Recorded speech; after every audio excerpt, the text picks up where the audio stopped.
Howdy everybody, Dr. Andy Woods here. I'm the pastor teacher here at Sugarland Bible Church. I typically say I'm here with my friend, colleague, fellow elder, associate pastor, Dr. Jim McGowan. He is out today, so I am flying solo. This is Pastor's Point of View number 314. Today is August the 9th, 2024.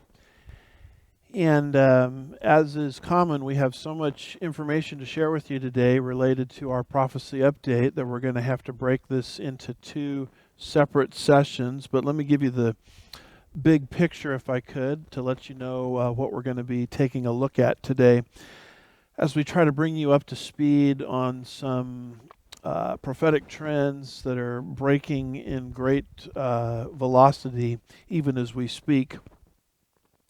Right now, as we speak, Iran is contemplating an invasion of Israel. We'll let you know how that fits into the Gog Magog scenario.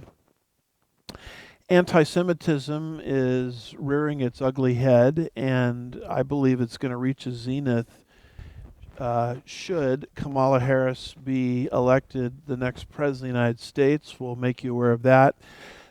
Globalism is about to be kicked into high gear towards the end of September. There's a meeting that's going to be taking place in New York City, which I think is going to take the whole concept of global government and push it into hyper drive, so to speak. We'll bring you up to speed on that. The Kamala Harris potential presidency is also going to make a great contribution to global religion, and also number 5 there, persecution against God's people. And so prophecy is not slowing down. In fact, the things that are happening all around us are speeding up, we believe, the prophetic scenario and God's time clock. So with all that being said, let's go to our first bullet point. It has to do with the Gog Magog invasion.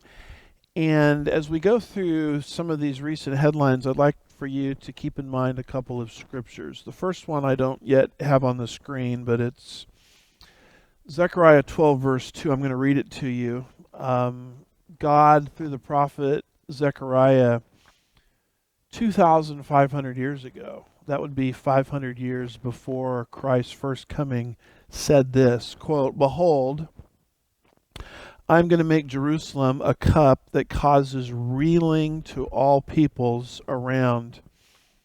And when the siege is against Jerusalem, it will also be against Judah." So God told us way back then through Zechariah that in the last days, Jerusalem would be a cup of trembling. She would send the nations reeling. The nations would be moved into a state of consternation and preoccupation concerning what to do with the land of Israel in general and the city of Jerusalem in particular. And verse 2 there in Zechariah 12 is followed by verse 3, which you can see on the screen. It says, "It will come about in that day that I will make Jerusalem a heavy stone for all the peoples. All who lift it will be severely injured, and all the nations of the earth will be gathered against it." So again, another prediction of Jerusalem sort of becoming a sore spot in the end times. And the more the nations try to resolve that issue, the more they actually injure themselves in the process. And God is going to gather all of the nations against Israel and Jerusalem in the last days. The second scripture I'd have you to think about as we go through some headlines in just a moment is Ezekiel chapters 38 and 39, particularly the prophecies concerning Rosh or Russia and Persia or Iran. Now, you may be one of those that needs some proof that, in fact, Persia is Iran and Rosh is Russia, and so consequently, since I don't have time in a brief broadcast like this to give you all of the documentation, I recommend my book, The Middle East Meltdown, The Coming Islamic Invasion of Israel, which will give you that documentation. So as you can see from our map, and this is a map that sort of highlights the players that will invade Israel in the last days that Ezekiel described 2,600 years ago in Ezekiel 38 and 39. You notice that we have Rosh or Russia circled. Persia or Iran is circled. Those two, amongst others, will be the principal players that will invade Israel in the last days. And so, if all of that is true, as preparation for this end time event that's predicted in Ezekiel chapters 38 and 39, we would expect those nations to come into existence, be hostile towards Israel, and actually be in a state of cooperation with one another. So keep that concept in mind as I give you some of these headlines, and also keep in mind the prophecies of Zechariah that Jerusalem would become a cup of trembling for the entire earth in the last days, because as we review some of these headlines, you'll see some amazing parallels and similarities. So with all of that being said, let's go ahead and start with our first headline. This one comes from Reuters, August the 5th, 2024. It's entitled, Iranian President in Talks with Putin Ally Calls for Expanded Ties with Russia.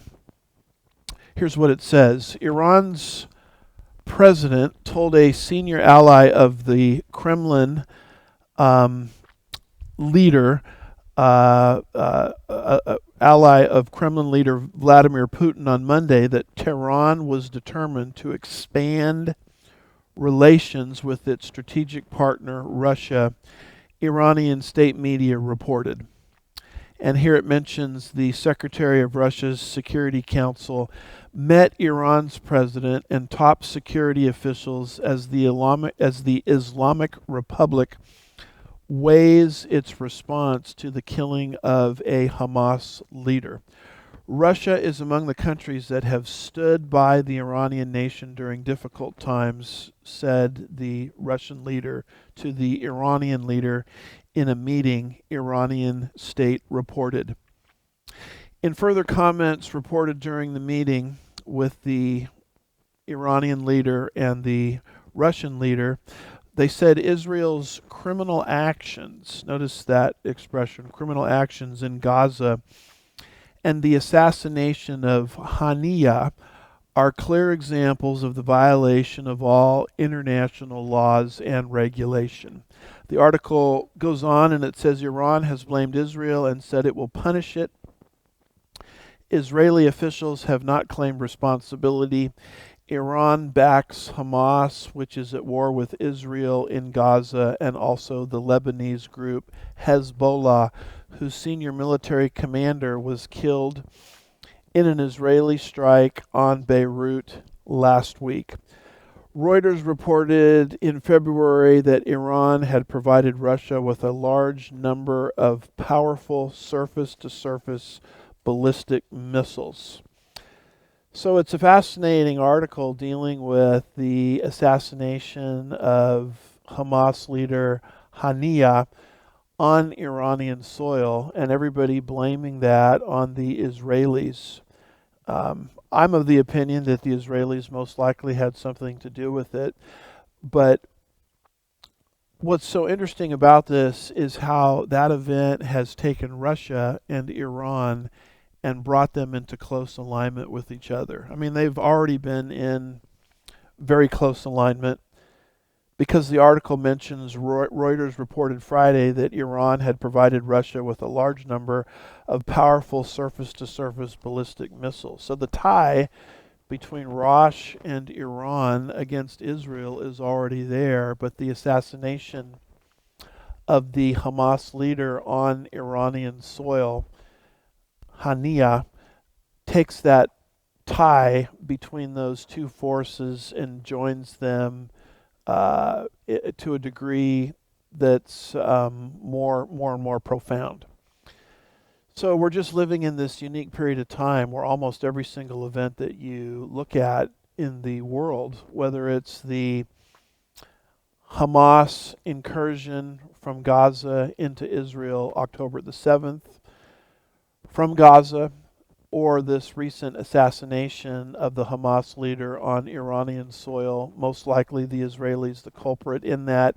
All of these events are contributing to a theme of bringing Russia and Iran against Israel and bringing them into an alliance or proximity with one another.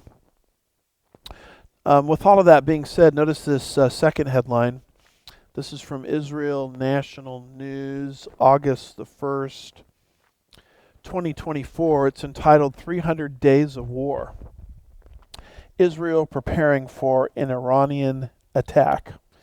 And notice what this article says. Israel is on high alert and preparing for a potential attack in response to the deaths of Hamas leader Haniya and Hezbollah's second in command.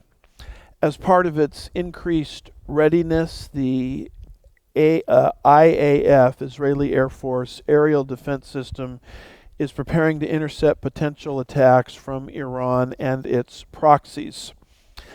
The Israeli estimate is that Hezbollah will attempt a powerful, massive response, which Iran will also participate in.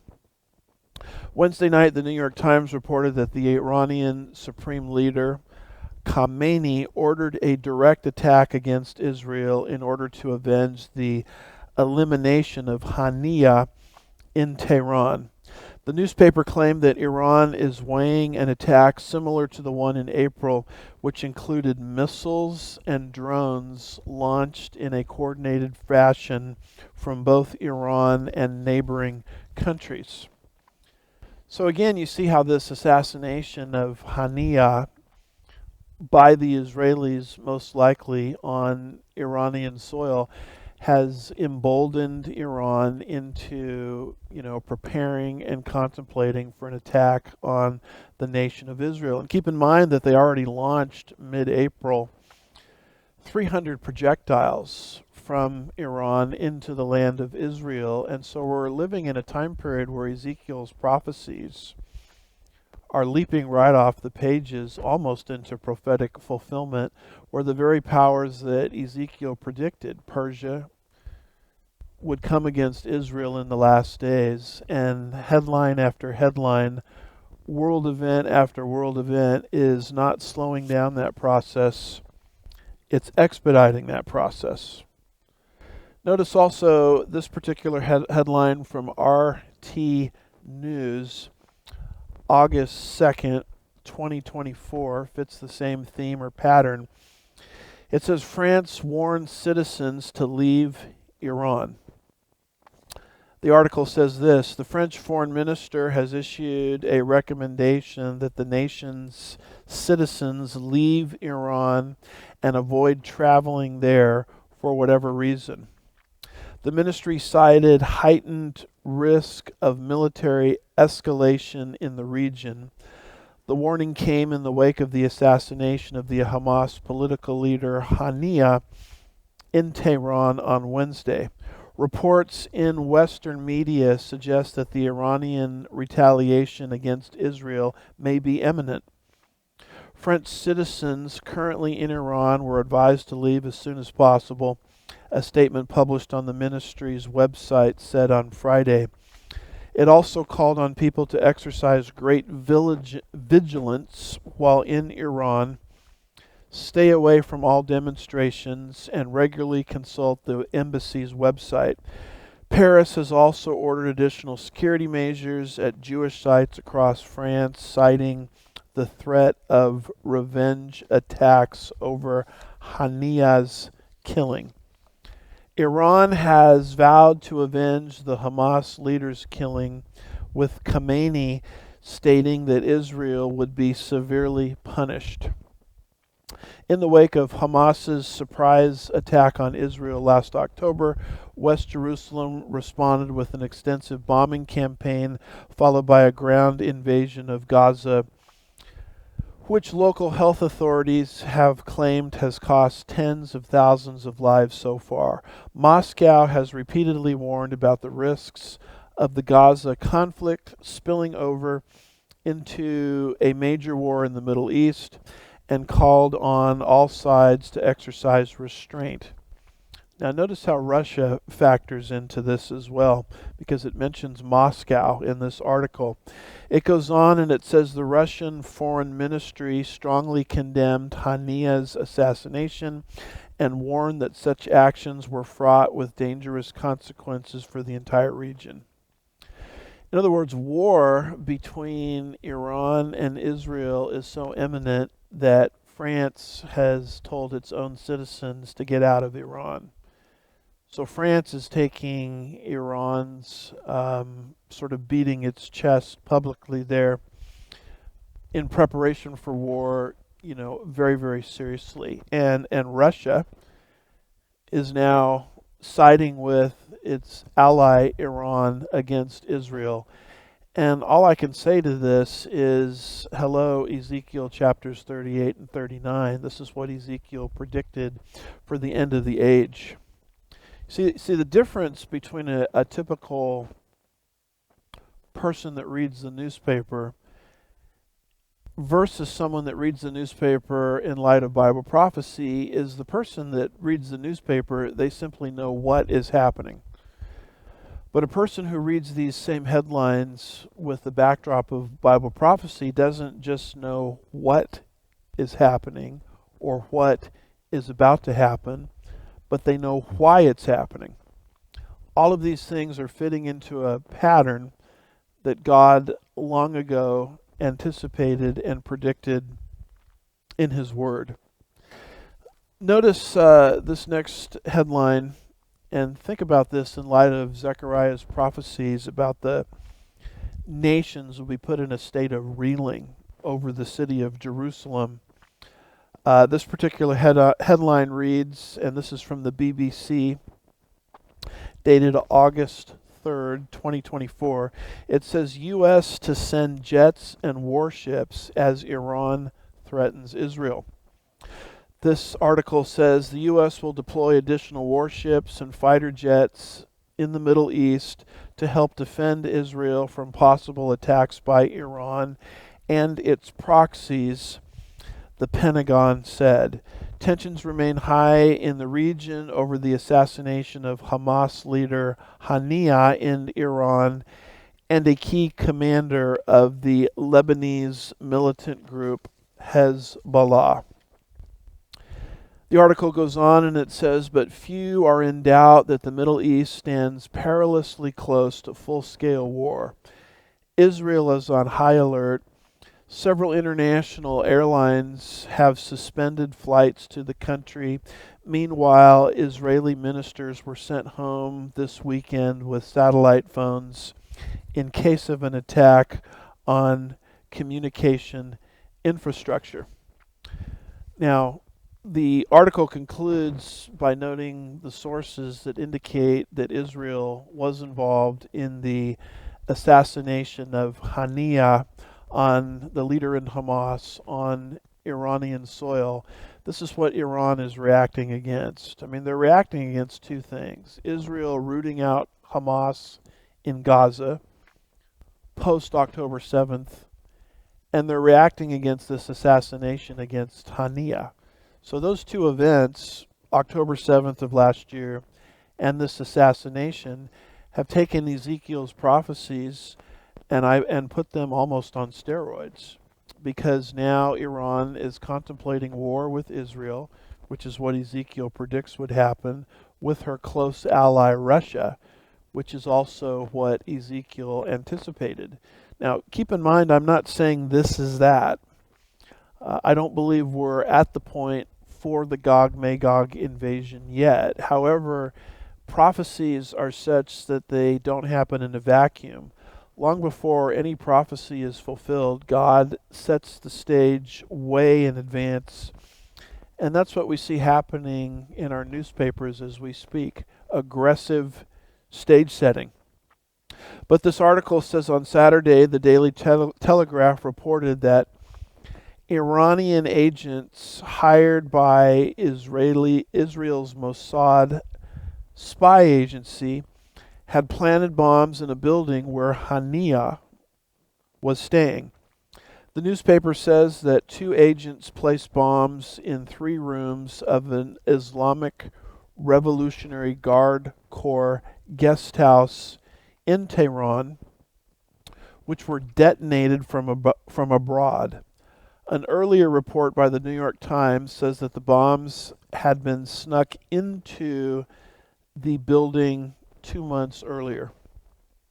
Now, this is not going to bode well in the world community, because the world community has a mindset toward Israel that, yes, we will help you defend yourself against an attack, but should you step out of your lane and start to take preemptive action to prevent further attacks, like what Israel is doing right now in Gaza, rooting Hamas out of Gaza, and like what Israel did with this assassination of Hania, the world community starts to frown on that. And the fact that Israel is taking these actions, which I personally believe she has a right to do as a sovereign nation. I mean, certainly if the United States acted preemptively, we would have no problem with that. But because it's the Jews doing it, the world community is frowning upon Israel. And this is the very thing that is pushing us aggressively into Zechariah's scenario of the world, in this case the world community turning against Israel. So my point is, God is moving his hand in human history very aggressively to set the stage for his end time events long ago predicted in his word. Let me give you, if I could, just one additional headline on all of this. This one comes from the Times of Israel, dated August the 3rd, 2024. The title of it is "Braced for Attack on Several Fronts." Israel's leaders reportedly discuss readiness for potential all-out war. And notice what this particular article says. It says, Israel braced for potential attacks by Iran and Hezbollah in the coming days and assessed that they could come from several fronts. Sounds a lot like Zechariah 12 to me. Channel 12 reports, it says that the Israeli security establishment is on peak alert, and that members of the U.S.-led international coalition aimed at thwarting such attacks are braced to try and deter and intercept them. If something changes, the IDF has stressed the public will immediately be told. The TV report notes that today's edition of Iran's, notice the mention of Iran in this particular article, Iran's prominent propaganda regime newspaper in its editorial warned that in contrast to Iran's almost completely thwarted attack back in April, its attack this time would target areas deep inside Israel, such as Tel Aviv and Haifa, strategic centers, and the homes of Israeli officials. Now, you can think back to mid-April and you remember how Iran launched roughly 300 projectiles from Iran into the land of Israel. Most of those projectiles were intercepted, destroyed, etc. There was limited success, if any, on the part of the Iranians. Well, they say this time around, we're targeting very sensitive places within Israel. We're going after Tel Aviv. We didn't go after Tel Aviv last time. We're going after Tel Aviv. We're going after Haifa. We didn't go after Haifa this time, but now we're going after Haifa. And we're going after, through these next round of projectiles, the homes of Israeli officials, which apparently they did not do last time, but they have vowed to do this time. So I don't know what more God has to do to get us to pay attention to his prophetic word. You know, the perpetual drumbeat of war by Iran against Israel, joining with Russia, is exactly what Ezekiel predicted 2,600 years ago under the guidance of the Holy Spirit. So I bring that to I bring all of this information to your attention under our first major heading, the Gog Magog scenario. The Gog Magog scenario is developing with tremendous clarity in ways that we could never imagine. Let's go to our second bullet point here, and this has to do with anti-Semitism. We know that as we drift closer and closer to the return of Jesus, that anti-Semitism, the irrational hatred of the physical descendants of Abraham, Isaac, and Jacob will not slow down. In fact, it will accelerate. You'll notice this graphic here. This is a reminder to study Revelation chapter 12. If you were to read today Revelation chapter 12, verses 6 through 17, you would understand what most of the world does not understand: the reason for anti-Semitism. And that's the great passage about Satan midway through the tribulation period being evicted from heaven. Satan in his fallen state still has the ability to go into heaven, not to worship and serve as he once did as a high-ranking angel, but to communicate and accuse. Certainly Job, the first 2 chapters, teaches that very clearly, as do many other sections of Scripture. But apparently, midway through the tribulation period, right after or as the beast at the midpoint of the tribulation period desolates or desecrates the rebuilt Jewish temple, Satan will lose his position permanently in the heavenlies, and he will plummet to the earth. And that section of Scripture says, woe to the earth, because things for Israel are bad, but they're about to get far worse, and Satan will try to gobble up the woman clothed with the sun and the moon and the 12 stars, which is a clear reference to national Israel going all the way back to Joseph's dream in Genesis chapter 37, verses 9 and 10. And Satan, in that second half of the tribulation period, will try to destroy Israel, because he knows that through Israel the kingdom will come to the earth. That's something Satan does not want to happen, because once the kingdom comes to the earth, he will be bound for 1,000 years. And then at the end of that 1,000-year time period, he will be cast into the lake of fire. And so his mindset is, what better way to stop the manifestation of that coming kingdom than to destroy the instrument, national Israel, through which the kingdom will come. Satan knows the Scripture very well. He knows Genesis 12, verse 3, where God has obligated himself to bless the world through the Jewish nation.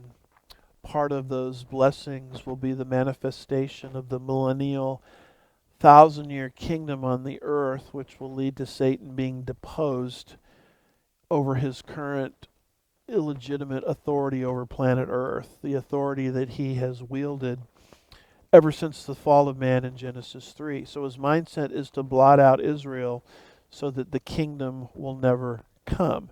So with all of that being said, the scenario that the Bible anticipates is, as we get closer and closer to the end of the age, anti-Semitism, the irrational hatred of the physical descendants of Abraham, Isaac, and Jacob, will not decelerate. It will accelerate.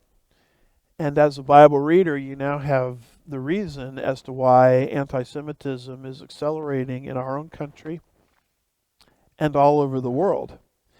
And folks, I'm here to tell you that a Kamala Harris presidency, and at the time of this reporting, her poll numbers are very, very competitive. A Kamala Harris presidency will take anti-Semitism and push it into an unprecedented level, coming from one of the faithful allies, historically, of the nation of Israel, the United States of America. And to help me sort of build this case, I want to direct your attention to this article from the Jerusalem Post. This is dated August the 1st, 2024. The title of it is, it's an opinion piece, but it's entitled, Kamala Harris is Appeasing Hamas. Kamala Harris's mindset is to appease Hamas one of the great terrorist groups on the earth today, one of the great anti-Israel groups on the earth today. Notice what this article says. Vice President Kamala Harris's decision to skip Prime Minister Benjamin Netanyahu's recent speech to a joint Congress was glaring. So here comes President, or Prime Minister, I should say, Netanyahu to the United States recently. Not only was he not greeted at the airport by Biden or Harris, but Kamala Harris, as we've reported before, skipped his recent speech to a joint session of Congress. She's supposed to be there constitutionally, and she decided not to come because of her animosity towards the Jewish people and the nation of Israel. Now, I understand that she's married to a Jewish person, but that doesn't mean she can't succumb to anti-Semitism against the nation of Israel. I mean, she could have a mindset where she says, I like Jewish people, but not the Jewish nation, which equally is a form of anti-Semitism. And the Democratic Party put into her position, after going through a few rounds of potential candidates, someone that's not even subject to election in the next election cycle. So the Democratic Party is far more interested in winning states that are very Islamic, like Michigan and Minnesota, than they are in showing common courtesy and common political responsibility to a ally, the nation of Israel, that's in the midst of a great struggle. This particular article writes, at a historically sensitive time for Israel, America, and U.S. relations, the Prime Minister's speech reverberated with the objectives and moral clarity on Israel's war against Hamas and the need to confront Iran. The speech showed Israel's foes, friends, and potential friends the extent of the support for Israel among a large majority of Americans. Harris's absence, however, crystallized growing concern about the trajectory of U.S. relations if she wins the election in November.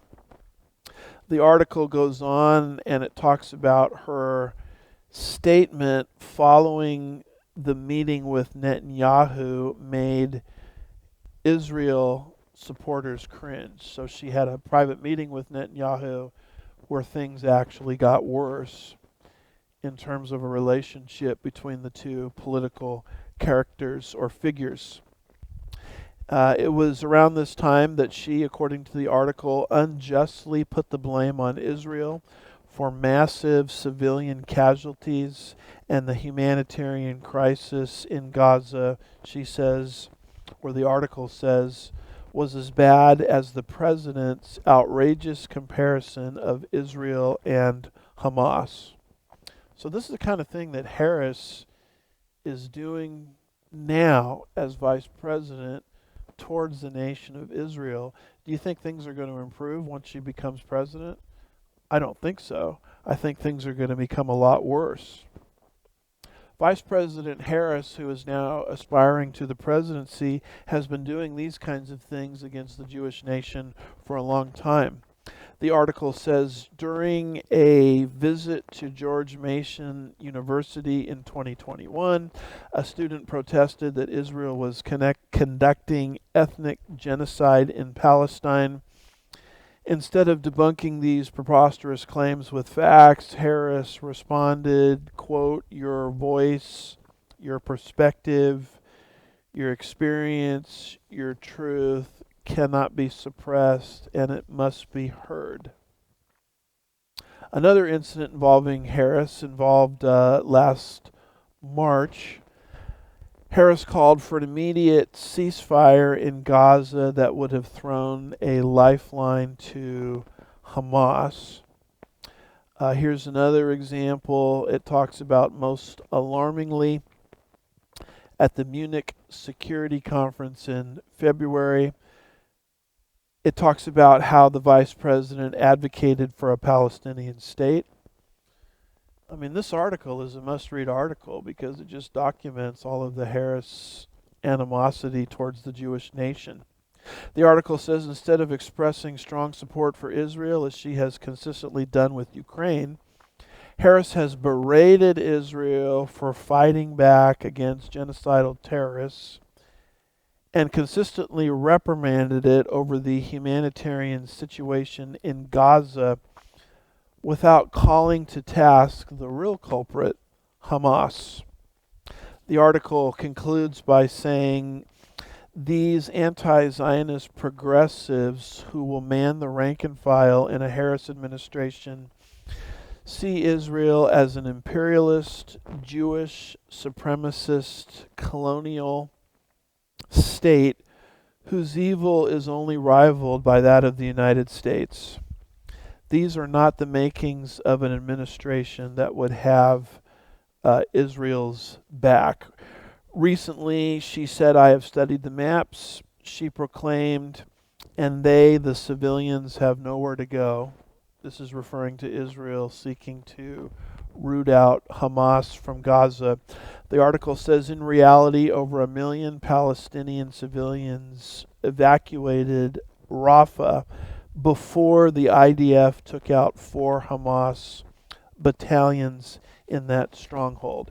So what are you dealing with Kamala Harris? You're dealing with someone that makes one anti-Israel statement after another, going back many, many years. You're dealing with someone who surrounds herself with anti-Israel people. You're dealing with someone who, through her public actions, shows no commitment to our faithful ally in the midst of a difficult time, the nation of Israel. And do you think things are going to improve in that regard? Should she become the President of the United States? Should she become the President of the United States, what you're going to see is the United States fitting into Zechariah's prophecy of the world, including the United States, turning against Israel. And so anti-Semitism is on the march. You know, to avoid the label anti-Semitic, it's not enough to say I'm married to a Jewish person. You also have to say, I stand with the nation of Israel. Something Kamala Harris is not doing at all in her current actions, recent actions, past actions, and all of her affiliations.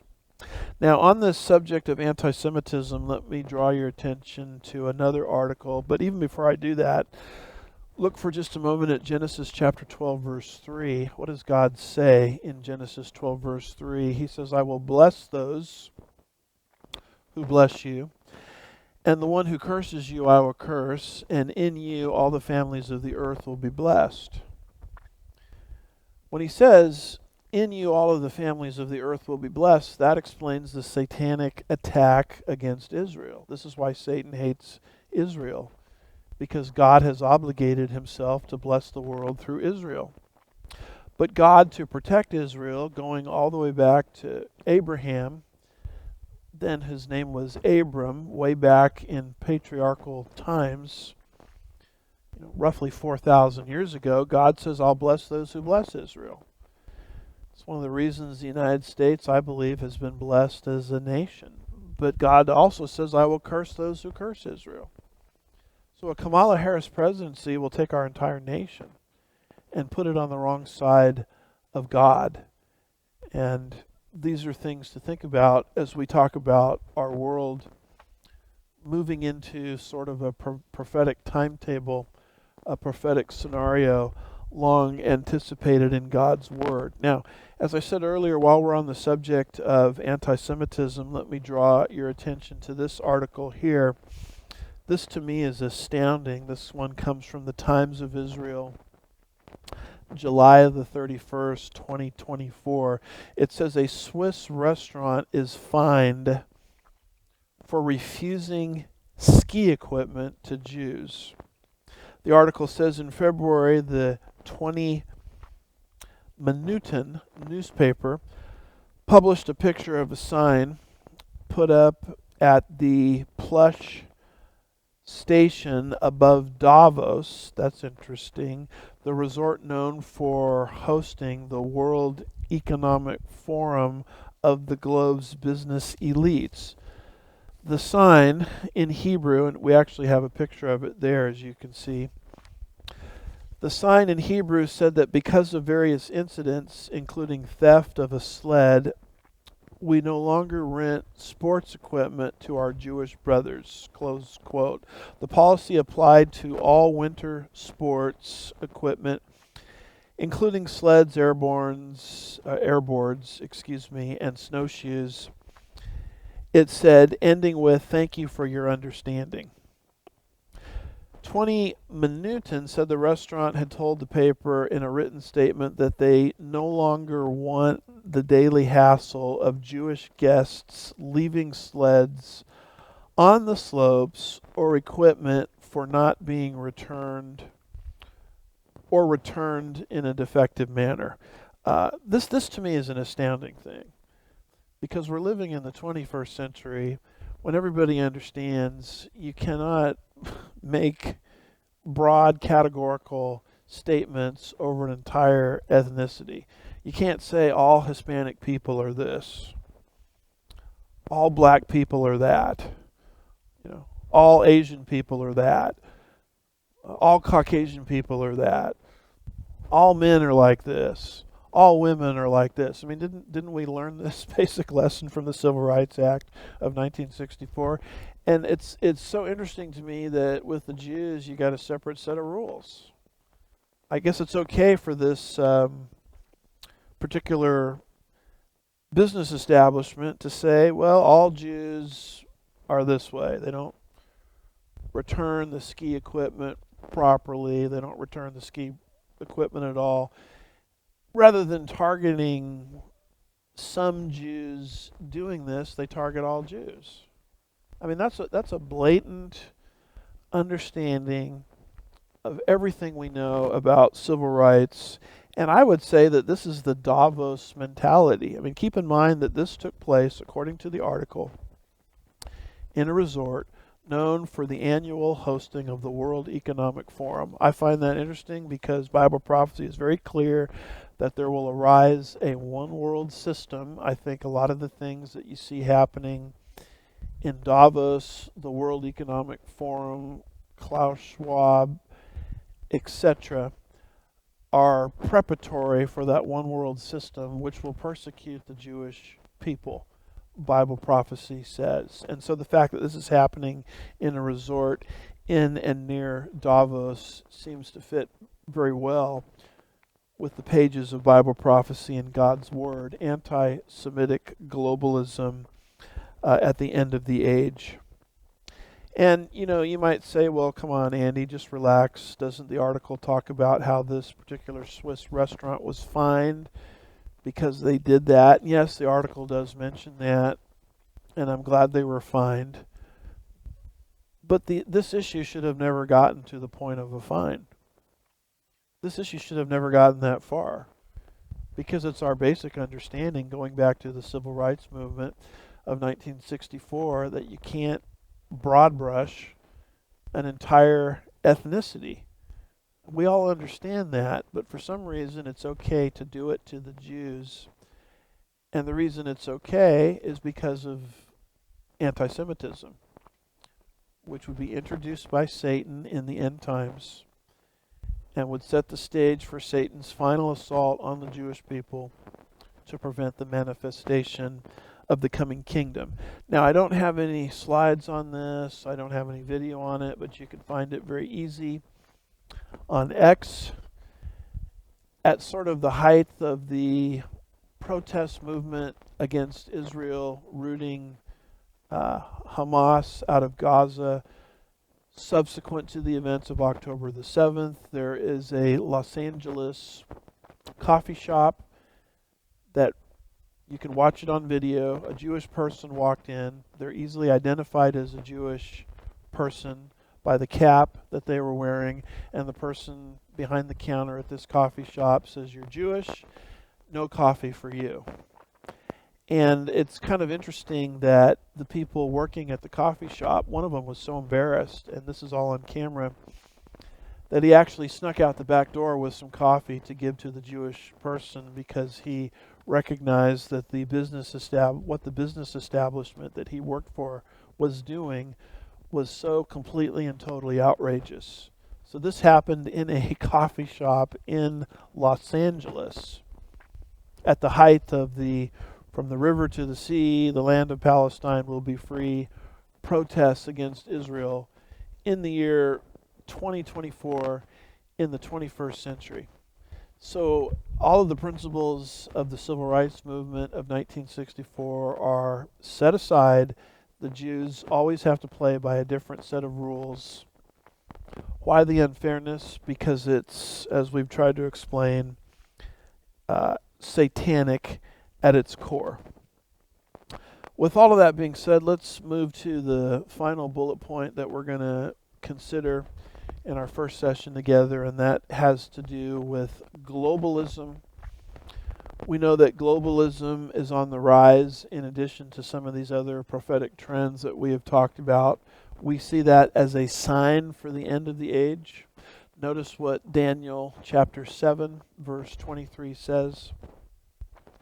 It says the fourth beast, and I find that interesting because Klaus Schwab calls his New World Order the fourth industrial revolution. Interesting parallel there. It says the fourth beast will be a fourth kingdom on the earth, which will be different from all the other kingdoms and will devour the whole earth and tread it down and crush it. When it talks about devouring the whole earth, it's talking about a one world government. When it uses expressions like devour, tread, and crush, it's talking about not just one world government, but it's talking about one world tyranny, trampling down the serfs or the peoples of the earth, the common people, as we move closer to the end of the age. I mean, categorically, the Bible predicts, in addition to some of these other subjects, one world tyranny will manifest itself on planet Earth before Jesus returns in his second advent. The rapture can occur at any time. I'm not talking about the rapture. I'm talking about what the world will look like before the second advent at the end of the tribulation period. And clearly globalism will have won the day. In fact, the only thing that's going to stop globalism is the personal return of Jesus Christ to overthrow globalism. And I'm here to tell you folks that globalism is about to take a massive leap forward, most likely in late September of this year. And to help me explain that, notice this particular article here. This one comes from the Last American Vagabond, July the 24th, 2024. The title of it is "The UN, United Nations, will sign the Pact of the Future in 60 days." 60 days from July 24th. And here's why it matters. Notice what this particular article says. It says, in September, the United Nations 79th General Assembly will host the highly anticipated Summit of the Future, where nations will sign the Pact of the Future, representing a major step towards the creation of world government. As the United Nations prepares for the 79th session of the UN General Assembly, the general public seems dangerously unaware of the UN's plans for the Summit of the Future. In other words, the media is not talking about this. Most churches are not talking about this, and yet it's coming. It is at the summit where member states are expected to declare a planetary emergency as part of the so-called Pact for the Future. Although the United Nations General Assembly is an annual meeting, this year's gathering is unique. This time around it's going to be different, in other words, because of the addition of the Summit of the Future, which will take place in New York City on the 22nd and the 23rd of September. The Pact for the Future is likely to be another piece of the shift towards world government by unelected internationalist politicians. This is why you, as a Christian and as an American, should hate world government and oppose it, because our system of government here demands that we can't have taxation without representation.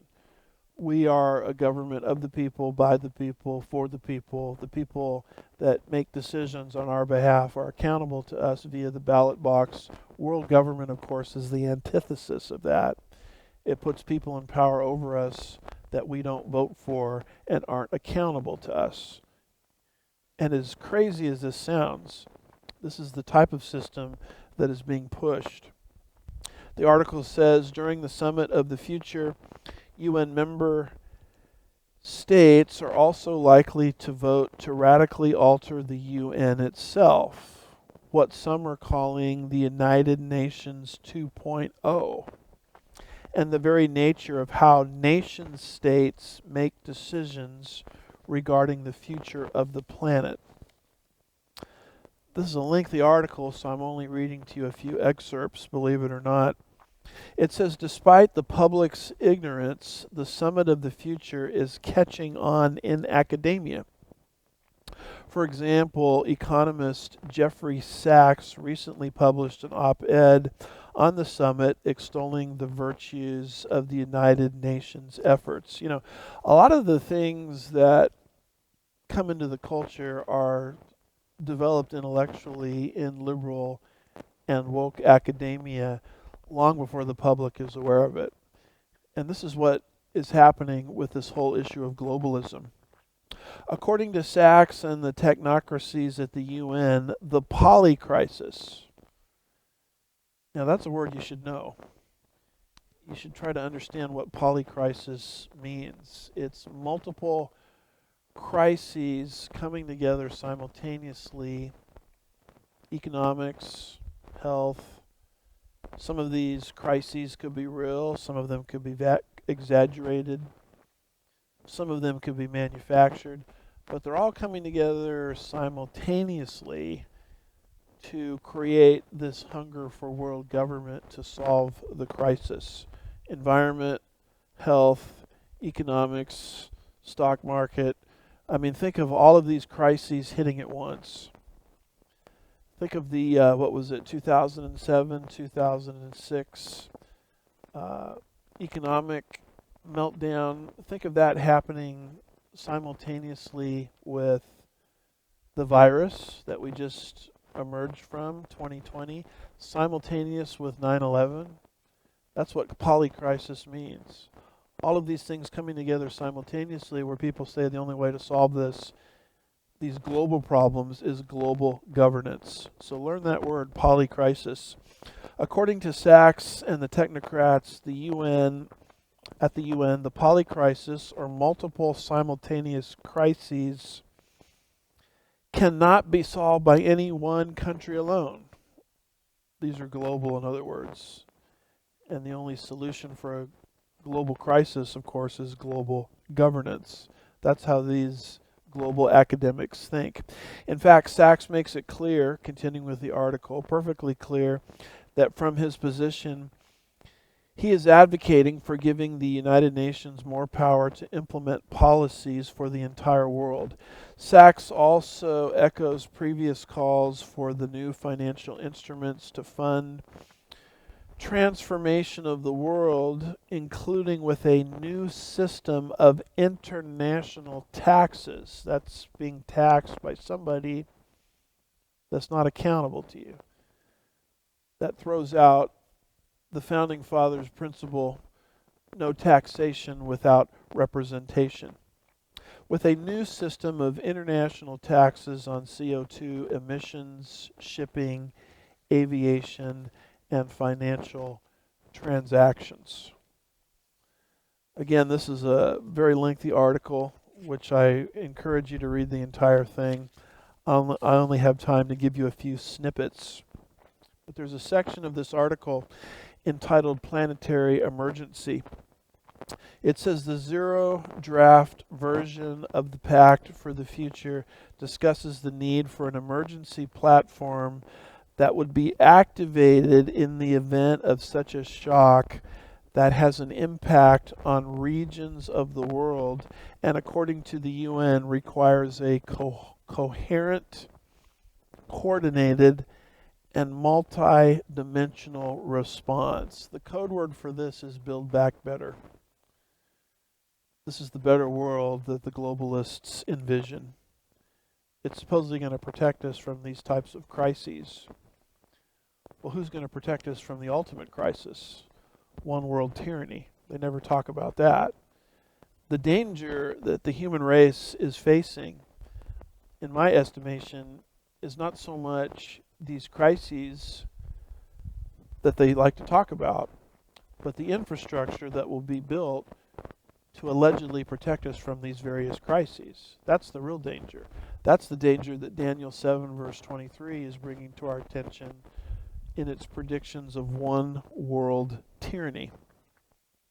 You know, there is something called democide, and there was a great researcher at the University of Hawaii who wrote a book called Democide, and he talks in that particular book about how most people in human history have not died from weather, tsunamis, earthquakes, but they've died at the hands of their own government.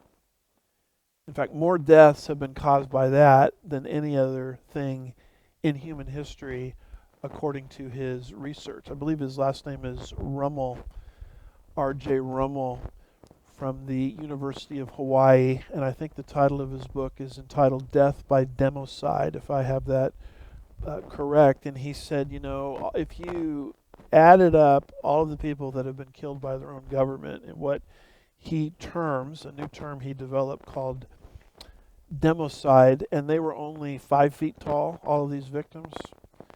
If you stacked them from head to toe in a single line, it would encircle, the number of them would encircle the globe, I think he says 4 or 5, perhaps even 6 times.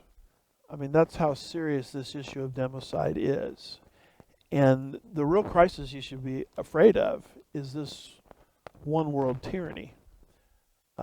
These other crises that are being used to bring in one world tyranny are not the ultimate crisis.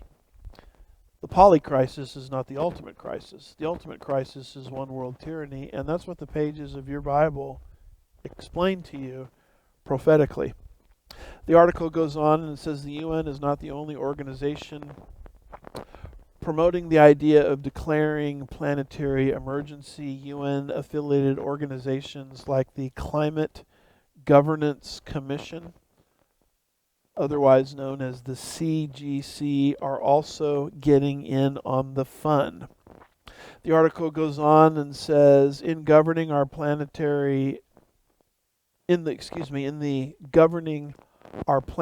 emergency document, under a section labeled Near-Term International Governance Innovations, the CGC again says that the UN should declare a planetary emergency. We therefore urge the UN General Assembly at the 2024 Summit of the Future to declare a planetary emergency, recognizing that the triple planetary crisis poses a grave risk to global stability and security, among others, to be reinforced in similar statements by bodies and agencies of the UN system, regional bodies, and national and local governments. They also echo calls for an emergency platform referenced by the zero draft of the pact. The report recommends convening a planetary emergency platform to address the rapidly accelerating consequences of climate change. We can trace the call for planetary emergency back to the infamous but obscure group, the Club of Rome. So it's really the Club of Rome that created a lot of these globalist groups, institutions, and movements that we see today called the World Economic Forum. Everybody knows the expression World Economic Forum, but very few are familiar with the seeds through which the World Economic Forum grew to fruition, which is a club that goes back to the 80s and 90s called the Club of Rome. The article says the Club of Rome was founded in 1968. So I said that's a group from the 80s and 90s. It actually goes back pre-1970s to 1968. The Club of Rome was founded in 1968 and played a major role in the developments of the more well-known World Economic Forum. On the 50th anniversary, the World Economic Forum, the organization, looked at their history and noted that at the 1973 meeting, it mentions a couple of people, an Italian industrialist, co-founded the Club of Rome with Alexander King. Now, Alexander King is a big deal, as I'll explain in a minute. Presented a speech on his now infamous book, The Limits to Growth. Alexander King was also responsible for a follow-up report released in 1991 entitled The First Global Revolution. Now, as you can see from the screen, we have a picture of his book, if you can see that. Unfortunately, my head might be blocking it. There we go. It's called The First Global Revolution. Alexander King is one of the authors, along with Bertrand Schneider. The First Globalist Revolution, published in 1991, and there's a quote on page 115 that we reference frequently, that is referenced in this article.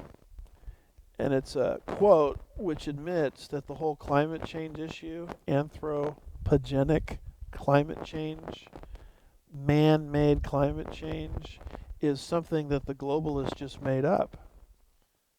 They said we need a global problem to bring in a global solution, world government. So they settled on the whole issue that man was somehow causing radical climate change to transpire in his world.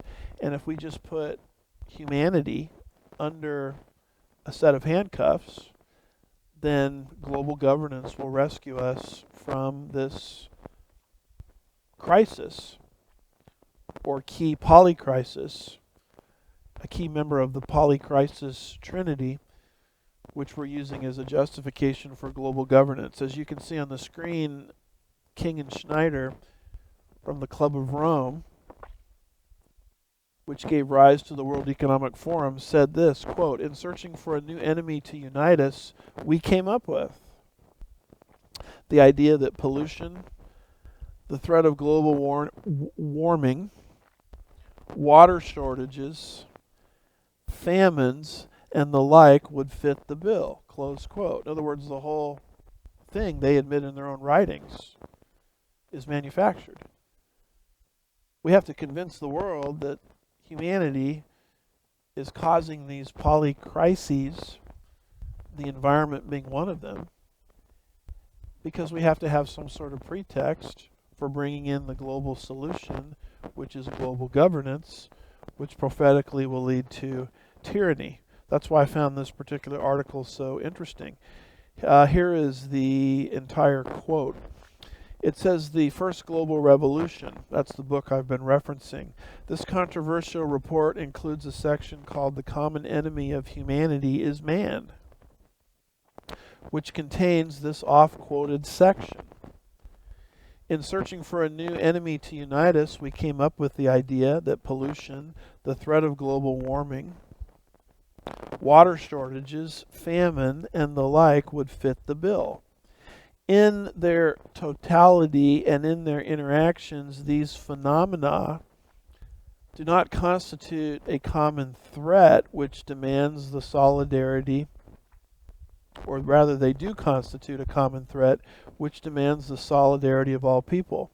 But in designating them as the enemy, we fall into the trap about which we have already warned, namely mistaking symptoms for causes. All these dangers are caused by human intervention, and it's only through the changed attitudes and behavior that they can be overcome. Listen to this line here. The real enemy then is humanity itself, close quote. That's what these globalists have convinced the world of. Man is the problem. Man is causing this environmental crisis. And if you repeat a lie long enough, people will believe it. And if they believe it, they'll accept one world government, which will exist to deter their behavior by putting over them international bureaucrats and politicians that are not accountable to the people, which, as our founding fathers warned, once you have a government not by the people, it paves the way into tyranny. In this case, it's global tyranny, and yet this is what God's word says where humanity would arrive in the last days. The article goes on, almost done here. One thing is clear, the summit of the future, the pact for the future, and the declaration of the planetary emergency needed more attention and fast. Otherwise, the free-thinking people of the world will be in the same position we have often found ourselves, looking back to the past with the benefit of hindsight, wishing that we had paid attention before it was too late to stop the advancement of the technocratic state. With less than 60 days until the United Nations Summit of the Future and a potential declaration of planetary emergency, we must do what we can to educate the public about this meeting and the danger it poses to national sovereignty and thus individual sovereignty. Now, on this subject of globalism, one other fast article I want to bring in here. This one from WorldNet Daily, Bob Unruh, August the 3rd, 2024. It says, Stunner. Americans are beginning to believe in censorship. More than half of Americans say that the First Amendment goes too far. Now, one of the things that's necessary to stop tyranny is the free flow of ideas. Once that disappears, then the only information that you can get is what the government wants you to have, then world tyranny is very, very easy to accomplish. And we have something here in the United States called the First Amendment, which supposedly guarantees the free exchange of ideas. I'm here to tell you that the whole First Amendment concept that our founding fathers wisely gave us and died for is an idea that is rapidly vanishing in American society. And as this idea and concept of the free exchange of ideas disappears, we inch closer to the last days scenario of global tyranny. In this particular article, it says, in what George Washington University law professor and constitutional expert Jonathan Turley calls the most dangerous movement in our history, Americans more and more are starting to live in a radical, or believe in, I should say, in radical censorship of speech.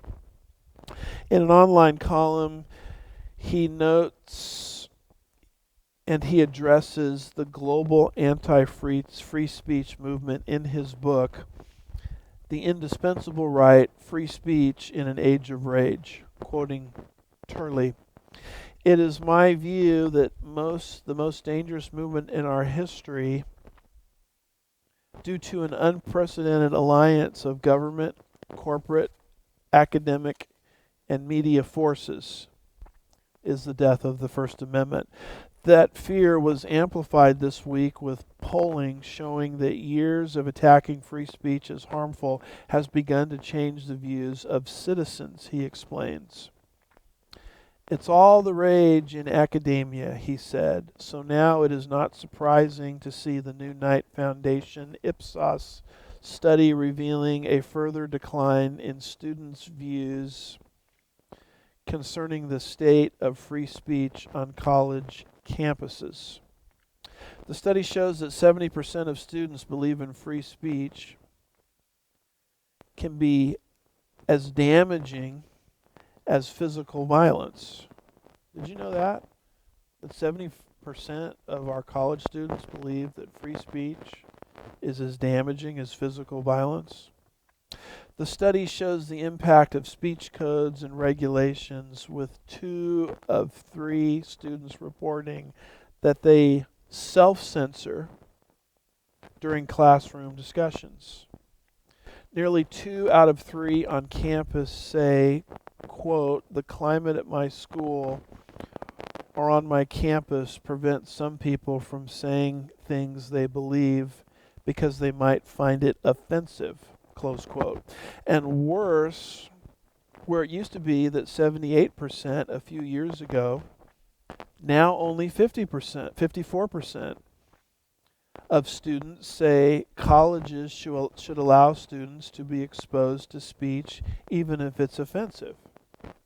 So only half of college students now think free speech is okay even if it's offensive. He notes the Foundation for Individual Rights and Expression found 53% of Americans believe that the First Amendment goes too far in protecting rights. Forebodingly, 40% now trust the government to censor speech. He says, "We have created a generation of speech phobics who are willing to turn their backs on centuries of struggle against censorship and speech codes," he noted. And the article talks about leaders of this anti-free speech movement in academia. Leaders of the movement include University of Michigan law professor Barbara McQuaid, who has called free speech the Achilles heel of the nation. Do you imagine a law professor saying free speech is the Achilles heel of the nation? And Joe Biden, who has claimed corporations that don't censor are killing people. So an analogy of free speech to violence. It is Mary Ann Franks of George Washington University who is pushing for a rewrite of the First Amendment so that would demand speech conflicts be resolved in accordance with the principle of equality and dignity of all people. Antifa continues to attack those with opposing views, and anti-free speech rallies continue to deplatform speakers on campuses and public forums. "Your speech is violence" is now a common mantra heard around the country. Faculty continue to lead students in attacking pro-life and other demonstrators.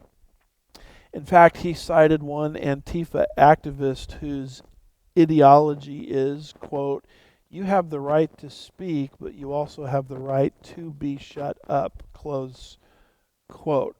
I remember a story we brought here on Pastor's Point of View. Actually, I believe we had a video of it, of a professor at a major college going up to a student table that happened to be pro-life, and she sort of grabbed the tablecloth and pushed all of the pro-life information off the table, physically. And you say, well, whatever happened to free speech? Well, in her mind, pro-life is the equivalent of violence, and so she had a right to physically take down an entire, pro-life display. This trend that Jonathan Turley, Bob Unruh, and others are highlighting is a major shift in American thinking. When I was going through school, I had a lot of professors that leaned left or were liberals, and I was a conservative. And although they did not necessarily agree with my ideas, they still gave me the right and the ability to present my case. I remember statements like, "I may not agree with what you say, but I will fight to the death for your right to say it." Well, things are changing. And I recall that any type of speech is allowable as long as you're not inciting people to imminent violence and lawlessness. For example, the classic case, you can't shout fire in a crowded theater. Obviously, that type of speech is not permissible. But other than that, any exchange of ideas is fine. Now, the world is changing. American society is changing. The values of our professors and our collegians is changing, where they no longer look at free speech the way it's been typically understood in the United States of America. Now, once that disappears, we will move into one world tyranny very fast, because the lifeblood of a free society is the free exchange of ideas. So I apologize for going just a little bit long today. We're going to continue our prophecy update in our next session together. This session having dealt with the Gog Magog alignment, also having dealt with not just the Gog Magog alignment, but the rise of antisemitism, also having dealt with the issue of globalism. And in our next session together, we'll be looking at global religion and persecution, and how these things will be dramatically expedited through a potential Kamala Harris presidency. And so we will see you next time on Pastor's Point of View. Thank you for listening. Thank you for watching. Thank you for praying for us. And we'll see you next time. God bless you.